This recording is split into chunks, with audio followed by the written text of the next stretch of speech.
pays to do the job.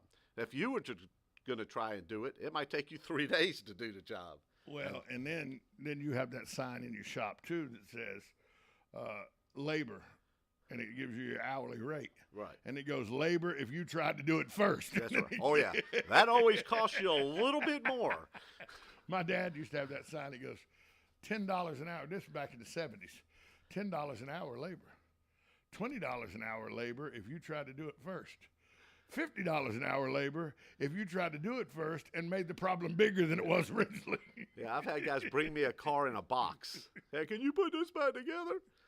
Yeah, but boy, is it going to cost you now.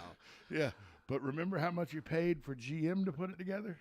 You know, I never understood. Guy can bring the car back. Hey, can you put this back together? You know, they did that in the factory. They put it together in the factory. It cost you $17,000. Yeah, I like when they call and ask me, like they'll ask a question and they'll say, how hard is it really to do this? Well, for me, it's really not that big a deal. I've done it 462,000 times, but I don't know your abilities, you know? It's like if you hand me a guitar and you can play it, it's not going to sound quite the same if I play it. Well, some guy asked me, he asked me last week, I had this conversation at trivia last week. Guy goes, I mean, you do radio and trivia. How hard can it be? And I go, well, if it was all that easy, everybody'd do it. That's right. That's right. You know? That's right. People don't realize that radio, the pushing the buttons and all aren't the hard part of radio. It's the creating the commercials and getting the phone lines all coordinated together and stuff like that. Making sure that you have stuff to fill if people don't show up. I'm here. No, why are you looking at me like that, Tom? Not you. Or if a call doesn't come in from the New York studios that are supposed to be doing an interview, you know, something like that. And trivia, people go, well, how hard can trivia be? You just read the questions and give the answers. Where do you think the questions come from? Oh, you get them off the internet. No, I don't buy questions off the internet. I put trivia together every week. It's a unique trivia game put together by me. Takes about 2 hours, 2.5 hours to put it together. And it all has to do with you got to know your audience. So you got to know what questions will. Like if I went into a Crazy Cucumber, where the average age of the participants is their mid-40s. If you took all the people that play, the average age would be the mid-40s. If I went in there and asked a bunch of SpongeBob questions, they'd be looking at me like, what the hell are you asking about? But if I also I'm 56, I know about SpongeBob. But if I also went in there and asked a bunch of questions about the 1960 presidential election, the 20-somethings, the 30-somethings that come in there would look at me and go, the hell are you talking about? So you have to do a little that creates, and it's the same in your job. You have to deal with all kind of age groups, and you have to know how to communicate with them because each age group communicates different. That's right. How a guy like Sonny, who's been a loyal customer of yours for, how he talks to you, and how a 25-year-old whose dad was your customer, so they stayed as a customer, how they talk to you is two different languages. That's right. That's right. And I think sometimes a mechanic doesn't. We think of you as wrench turners and knuckle busters, but you're also a lot like bartenders. People, the things people. I've been in around enough service stations. The conversations that a person getting their car worked on will want to have with their mechanic while the car is being worked on. You ought to hear some of the stuff, bro. You're like a counselor. Yeah. No, that's true. But see, and okay, so in my world, all right, there's just a select few that are able to work on a car and talk to a customer. Right. That's why back in the 40s and stuff, it was actually Walter Chrysler that came up with this whole the manual and the labor times and all that. So in our world, we have to have, because most mechanics, you don't want them ever to talk to a customer, ever. That's not a good thing. Because there's not a whole lot different between Gomer and Goober in a lot of mechanics this day. Well, I mean, they're just not people person. By the way, Goober was a great mechanic in Mayberry. He just wasn't a people person. He just wasn't a people person. Cooter was a pretty good mechanic. I don't think he was a very big people person. I think he in smelled. Hazard County. I think he smelled bad too. Well, anybody named Cooter, I'm gonna be honest. But I mean, Hazard County. But you're right. My dad, however, I got all my talkative. My mother was a screamer and a yeller Italian woman, but I got all my never met a stranger and all from my dad. Right. But that's because mechanics in the 70s it's different than it is now. First off, what is technical? So my dad would tell you, I didn't have to concentrate as much as them boys in the 90 had to concentrate. Yeah, that's the honest to God truth. So now that I'm getting older, and I've had this business for almost 30 years. But you don't have mechanics now. You have technicians. No, but I do have a couple mechanics, Right. and there is a difference. But now I have my sons. I have two of my sons that are working in the business. Now I can tell that they're relating to the younger generation of people that are coming in with their cars. It's pretty cool watching them, being able to relate to the now. And you know exactly what they're doing because you did it 20 years ago, 25 well, years ago. Yeah, I know, and so sometimes I let them do stuff, and I'm like, that ain't gonna work. I won't say nothing. I'm just thinking that's not gonna work. I've done that 14 times. It didn't work for me. Right. It's not gonna work for them. But aren't you kind of proud though, when you've done something 12 or 14 times? It happens every now and then. It doesn't happen very often, but you've done something 12 or 14 times, and your young son or somebody younger than you will come and that you go, well, that ain't gonna work, and they figure out a way to make it work. Well, they've done that. They've done that, Tom. I wasn't going to say that on the air. I didn't want everybody to know that, but they have actually done that. Yeah, I tell you, recently, my wife had an idea, and I thought, ain't no way it's working. And I even talked to seasoned floor professionals, and they said, no, ain't gonna work. The only way to do this job. And it was getting the paper left when we pulled the linoleum up at her new shop. It left paper on the floor, glued down. And the only way to get it up, I talked to my uncle who's 45 years in flooring, talked to a good friend of mine that works for John Penn. He's been in flooring 20 years. A lot of people in flooring. Talked to another guy that does flooring. That's what he does for a living. They all said, only way to get that paper up, soak it in water and get a metal scraper. Scrape it up. Back brake scraping it up. My wife said, well, if you got to get water, what if we got high pressure water like a pressure washer? Ooh. And did it. So I asked the floor guys, no, it ain't going to work.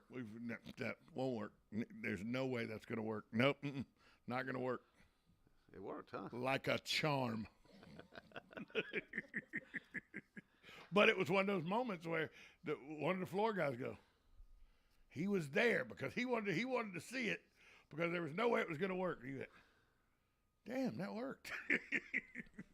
But now you had to do some prep work. You had to put some plastic up so the sheetrock, because it was inside a building, concrete floor. You had to make sure the sheetrock didn't get wet, so you had to plastic up the walls and everything like you're getting ready to. You know how you do a floor when you're getting ready to paint? Same thing, except the opposite way. Yeah. But worked like a charm. Oh. But you don't see that very often, but it does happen in the mechanic world. Oh, yeah. Oh, yeah. In our world, we're always open for...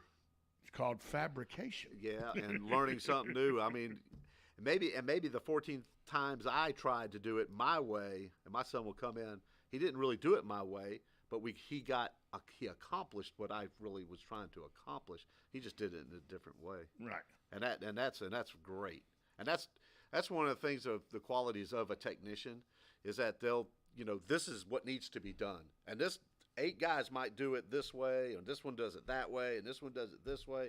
But at the end of the day, it gets done and become, and now, with the boys in the office, I see that they're getting things done differently than I would do with them. But still getting them done. But getting them done. And doing them as well as right. You would have done them the other way. Right. Good morning, you're on with Matt Gibbs. Good morning, guys. Morning, Hugh. Say, I got a question about tires racing. On your automobile, when your tires get bald, definitely go out and get new tires because it's safer in wet roads and so on and so forth. How come racing cars like NASCAR and IndyCar have treadless tires and they go on these road courses? What's the thought? Why is that? Okay, well, all right. So here's the thing: the thickness of the rubber on the tire. So if you're driving your car and all the tread is gone, that means there's no rubber left on the tire. But on the race car, there's lots of rubber on that. It doesn't have tread. I had when Joey started racing. He started racing on dirt after his motorcycle accident.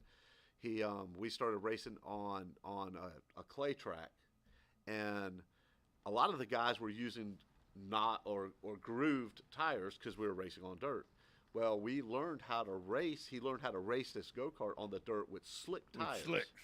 And I'll tell you. And he was a little looser, but looser's faster. Man, you ain't lying. That kid could get around people sideways. Well, looser's faster. Tight is not fast. Loose is fast. And it has to do, Hugh, with it's a lot more rubber. I don't know much about mechanicing, but I know about tires on the racetrack. It has a lot more rubber.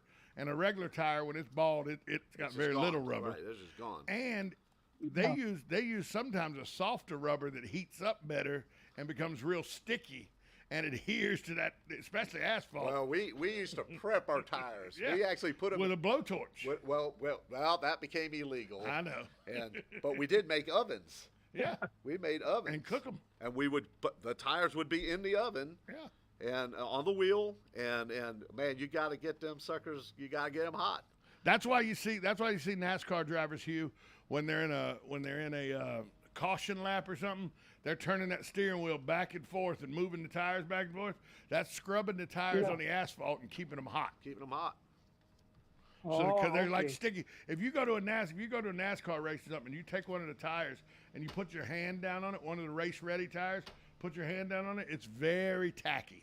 It's very sticky. And they actually make a spray. It's called tack. Yeah. It kind of melts the tire and makes it all hot and gluey and sticky. Yeah. So that's how, Hugh, they pretty much glue the tire to the track. Okay, well, thank you very much. You cleared my thinking up. Yes, sir. Thanks, Hugh. Yeah, a lot of people go, when your tire's bald, that's a slick like on a race car. No, it's not. No. When your tire's bald, you're about to the belt. Yeah. A race slick probably has 3.5, 4 inches of rubber. Yeah, it might not be that much, but there's plenty of rubber on the tire. The same reason people go, the space shuttle tires, when you go look at one of the space shuttle tires, it was a slick.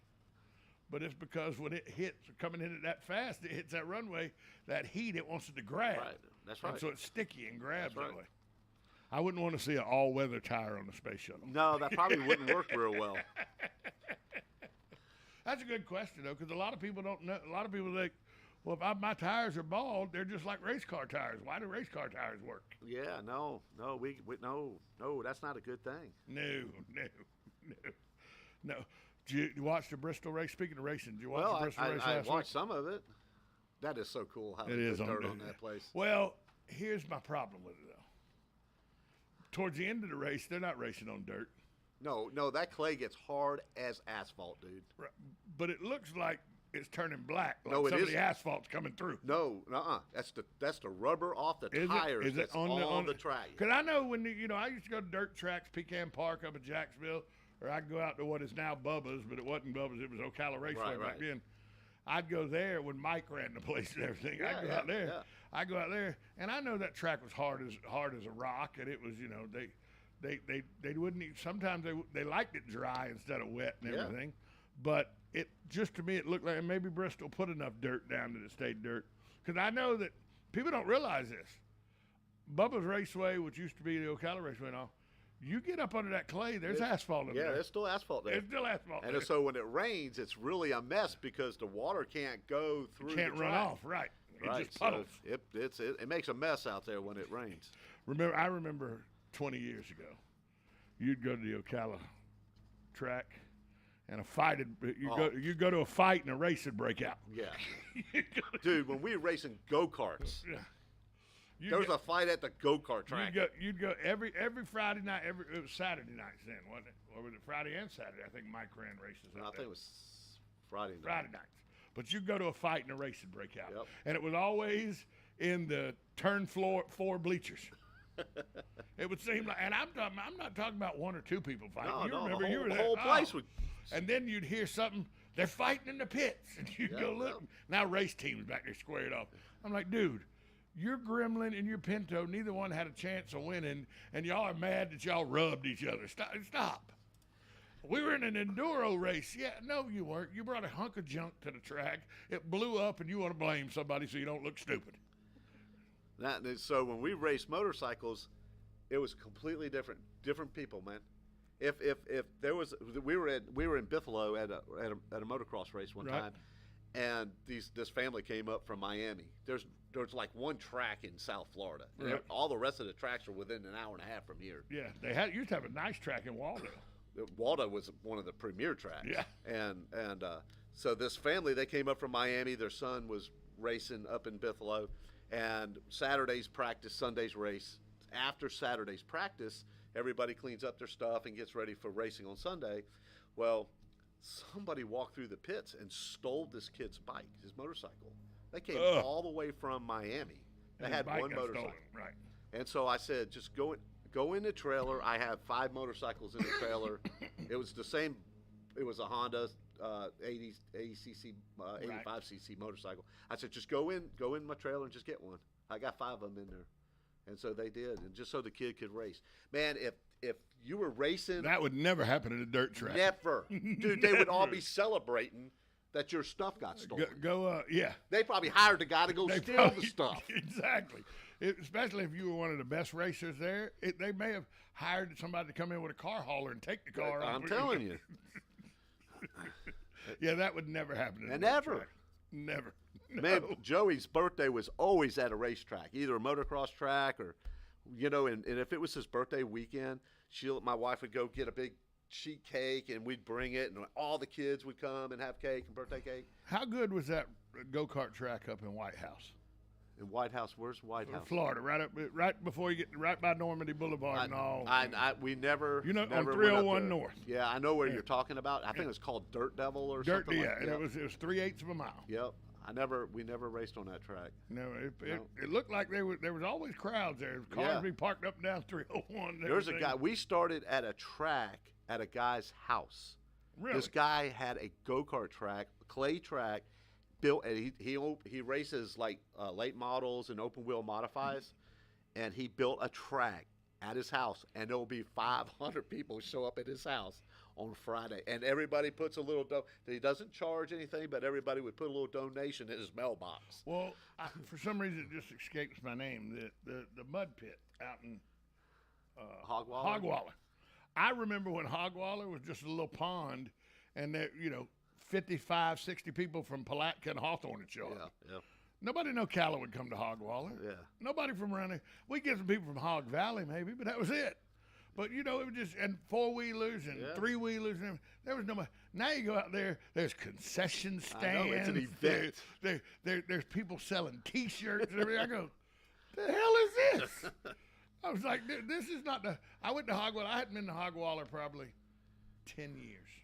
And I went out there about 3 years ago. And I go, what in the hell is going on out here? Before it was just a mud hole where a bunch of rednecks would show up with their trucks and their 4-wheelers and their 3-wheelers and just have a good time. You pick up your beer cans afterwards, leave it clean, and the guys, they come back. That's it. Now it's like a destination. People are coming from all over the country. And there's concession stands. And I went. Out in a mud hole. And I mean more than one mud hole now, too. That's right. Cleared a bunch of land and everything. I said, man, but that guy, he is making money hand over fist. Yep. It almost makes you want to go out and buy 25, 30 acres. Turn it into a Turn it big into old mud pit. Mud hole. And by the way, if you ain't never been to a mud hole, that's a you problem, not a us problem. That's right. They're in a better time than a Saturday at a mud hole. Yeah, well, yeah. Well, I say when you're in your 20s. Yes. Let's do it this Okay. way. Yeah. When you're in your 20s, there ain't better than yeah. Saturday at the mud hole. Yeah. I Because can you'd have remember your those grill, days. you'd have your grill out there, you'd have the horseshoes out there and everything. I remember. mean- You remember Patrick Hadley, the peanut guy? He Yeah. had Mad Dads, Yes. and he would go around town and selling peanuts. Yeah. We were drag racing over there in Moss Bluff, out there in Ocala. We found this place to drag race, right? Right. Dude, 2,000 people were coming out there, bringing their stuff. We're all drag racing. And Patrick would come out with grill. He had hot dogs, hamburgers, boiled peanuts, That's an tater entrepreneur chips. right there, brother. But we had it all set up. Yeah. We never did that on Pecan Park Road in Jacksonville. Pecan Park Road, we all showed up to that drag race at about midnight. And you'd line the sides of the road. And we were 17, 18, 19. How dumb were we? Somebody lose control of a car, could have killed 30 or 40 of us. And we never thought about that. And I remember one of the proudest times I had. I was 14 years old, and my dad had souped up his Chrysler Corvette because my sister wanted to take it to Pecan Park. Uh-oh. She went out there to Pecan Park Road, and this guy in a Nova thought he was going to outrace this girl, because how can a girl know how to drive a car fast? My sister in that Corvette, the old man had souped that thing up. She dropped the hammer in that Corvette, gone. I thought she'd left me because she's going out of sight because she's going on down the road.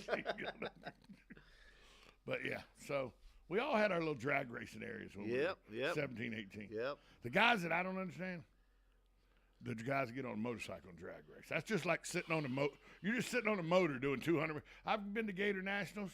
I understand funny cars. I understand Top Fuel. I understand Pro Stock. Those motorcycles, don't understand it. Can't understand And a it. Top Fuel motorcycle, too, on top of that. Matt, where can people find you? Well, you can find me at 1800 Northwest 10th Street, or you can give me a call at 352-690-1993. Matt Gibbs from Sunrise Auto Repair with personal care. He's here every Tuesday, but go see him at his shop or one of his mechanics or his technicians, because they'll do you a good job for a good price, and it's good quality work. So Matt Gibbs, Sunrise Auto. Talk to you next week, Matt. Yes, sir. We'll be right back after this timeout on 1370 AM, 96.3 FM. This is WOCA, The Source.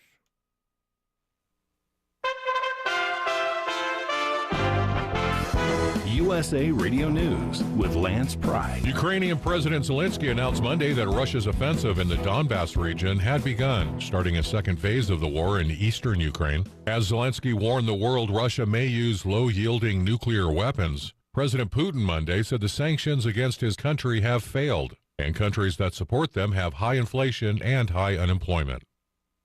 On Monday, a federal judge overturned the U.S. government's mask mandate on airplanes, trains, and other public transportation, calling it an overreach by the federal government. White House spokesperson Jen Psaki from the lectern. As you know, this just came out this afternoon, so right now the Department of Homeland Security, who would be implementing, and the CDC are reviewing the decision, and of course the Department of Justice would make any determinations about litigation. USFL Football Week 2 kicks off Friday afternoon as Michigan Panthers take on the New Jersey Generals. USA Radio News. If you're concerned about the power grid and want to generate your own supply of off-grid electricity, this will be the most important message you'll hear this year. Here's why. We now have a small number of solar generators back in stock. These emergency backup systems provide life-saving backup power when you need it most. And unlike gas generators, solar generators run quietly, emit no dangerous fumes, and produce an endless supply of free electricity from the sun. Whether it's wildfires, dangerous weather, power grid issues, or just getting off the grid, you'll never have to suffer through painful power outages again. Even better, all this week, radio listeners get over $700 in free off-the-grid bonuses too. Go to mysolarbackup.com to learn more and check availability. That's mysolarbackup.com. Look for the free report, Crisis Cooling, how to make absolutely sure your meat, milk, and medicines stay safe and cool in any power outage. Yours free at mysolarbackup.com.